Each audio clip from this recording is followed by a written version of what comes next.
NASA is preparing for a journey back to the moon, and after that, we're setting our sights on Mars. To get there, we need tons of rocket power coming from our Space Launch System. When it comes to how much power this thing can push out, this thing is massive. It's going to be mesmerizing to stand next to this massive vehicle. The immensity of it, knowing that this thing is going to be propelling a rocket into space and around the moon.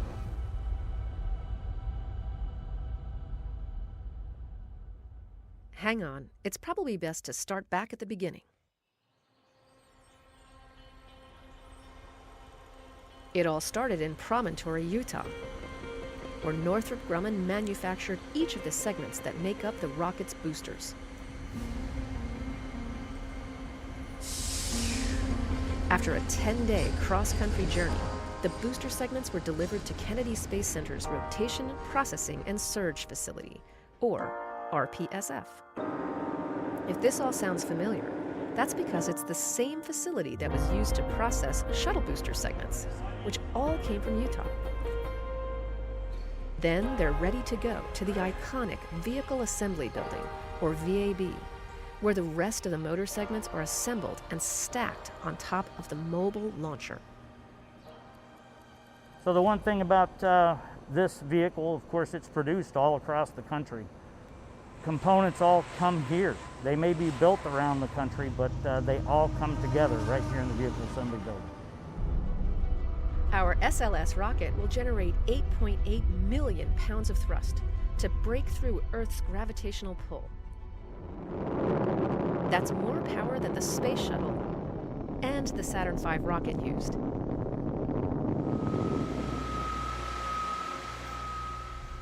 Teams with NASA's Exploration Ground Systems are responsible for assembling the boosters that will house the majority of that power.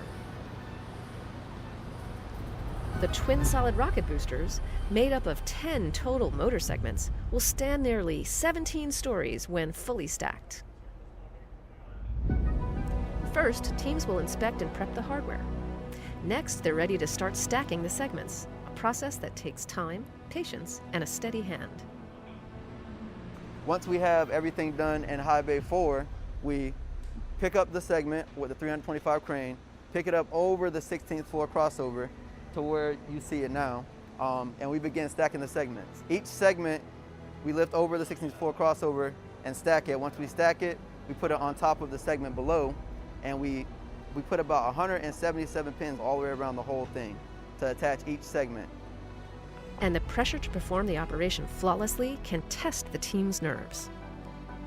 There's a tremendous responsibility involved with processing flight hardware like this. It's nerve-wracking at times, but it's exciting. It's There's zero appetite for risk in a program like this. We have a bunch of shuttle guys that are here to show us along the way. You know, if we get stuck, they're there to guide us. At the beginning of the stacking, it was very nerve-wracking. You know, with each segment that we stacked, a little bit of the nerve comes off. By the third or fourth one, it's easy peasy. You know, we're pushing through, all the jitters are gone, and we're just excited to get finished with it. With all 10 booster segments now fully stacked on the mobile launcher, there's just one final piece of the puzzle to round out the power needed to get SLS off the ground and send it to space. Core stage. After a 900-mile journey aboard NASA's Pegasus barge, the SLS core stage, the largest rocket stage NASA has ever built, has made it to Kennedy Space Center. Today is a huge day. This is the last piece of big hardware that we need for Artemis 1 processing. And we've just been waiting a long time for this part of the vehicle to arrive so that we can get going on the next steps of our stacking operations. Standing an impressive 212 feet tall and weighing a whopping 188,000 pounds, the core stage came all the way from Stennis Space Center in Mississippi. The core stage went through round after round of rigorous testing, including what's called its Green Run series, truly putting its performance to the test. The series involved 8 rounds that looked at systems individually before culminating in pure power. With over 700,000 gallons of propellant flowing through the core stage and its RS-25 engines firing for 8 minutes straight, the successful final test resulted in some big emotions from the team. We cried, we laughed, and we cheered because it was so emotional to see, the years of culmination coming through. And that victory did not come without overcoming a few challenges, proving why at NASA we test as frequently and as hard as we do. And we got to shut down. All personnel. So we actually did a 1-minute test on the first hot fire test. And then we learned a lot from that. We understood the vehicle more, we made a few changes, and then we got back into our second hot fire test. There was a lot of joy and workmanship and ownership of being able to work that process and be able to get it done. When we went for the second hot fire and we went for the 500 seconds, that was just pure exhilaration.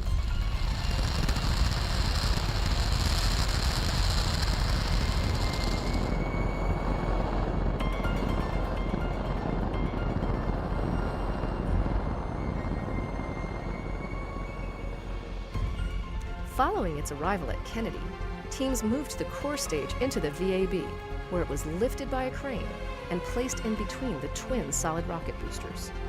Serving as the backbone of the rocket, the core stage will provide more than 2 million pounds of thrust to help send the Orion spacecraft on its trip around the moon.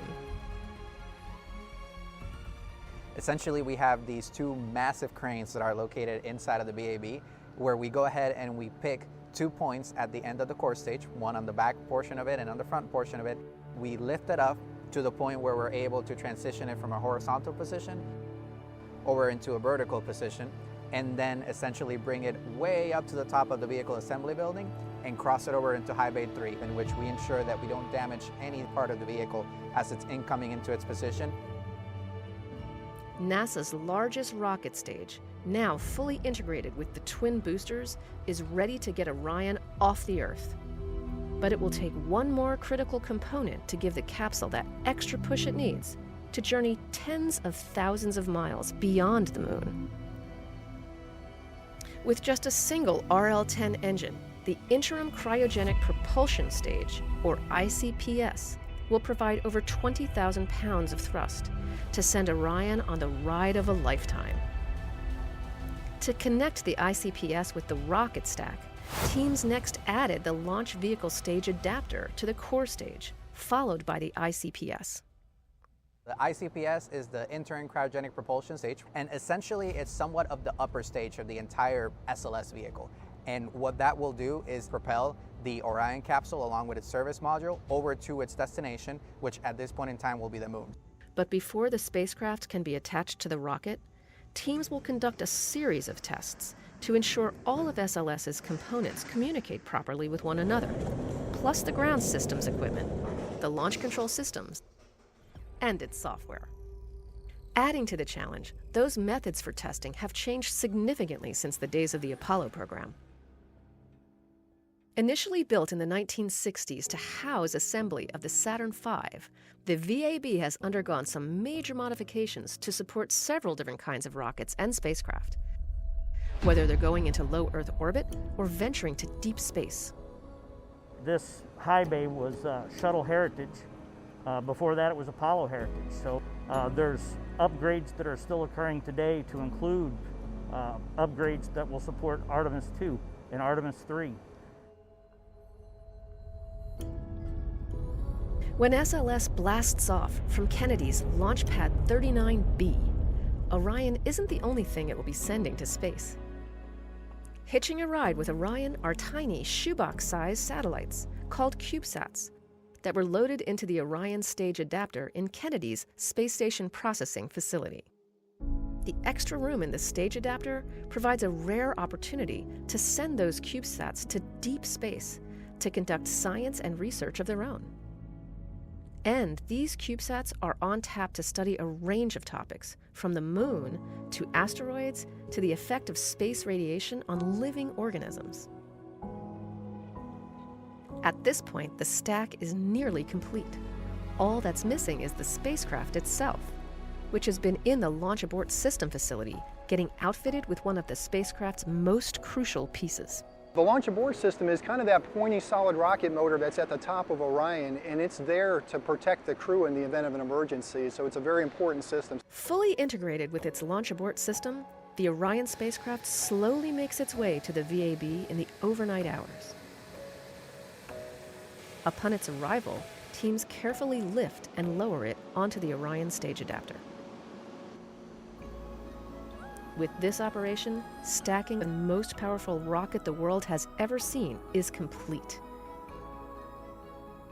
And what a sight to behold. We're trying to decide, what does exploration look like in the future when we retire shuttle? You know, what does our nation want to do? Where do we want to go? How do we want to explore? To see it go from those days of words and ideas in people's heads to the 3 programs we have today and the Artemis mission and all the hardware that's been produced in factories ranging from big aerospace companies to little mom and pop shops all over the country and the world. It's unbelievable, and I'm just really proud. Before SLS and Orion can launch our nation into a new era of space exploration, a series of tests needs to take place inside the VAB, validating the rocket and spacecraft as an integrated system and paving the way for one final milestone: wet dress rehearsal. The 322-foot-tall, fully integrated rocket will roll out to Launch Pad 39B for a full test,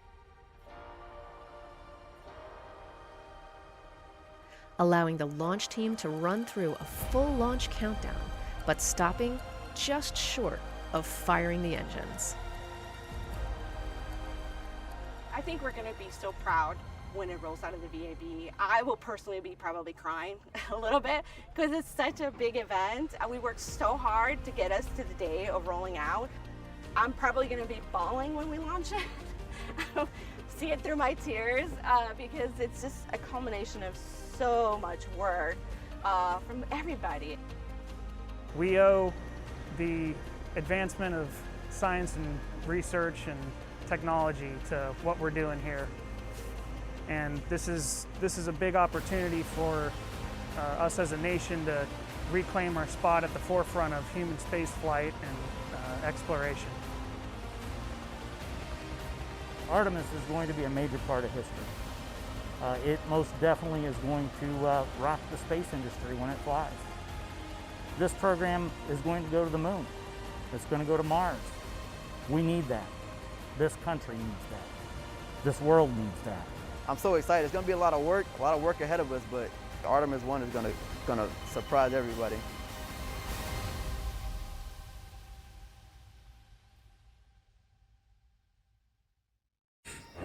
Buzz Lightyear to Star Command. Come in, Star Command. Star Command, come in. Do you read me? Why don't they answer? Listen, Tranquility Base here. The Eagle has landed. I'm going to step off the limb now. That's one small step for man, one giant leap for mankind.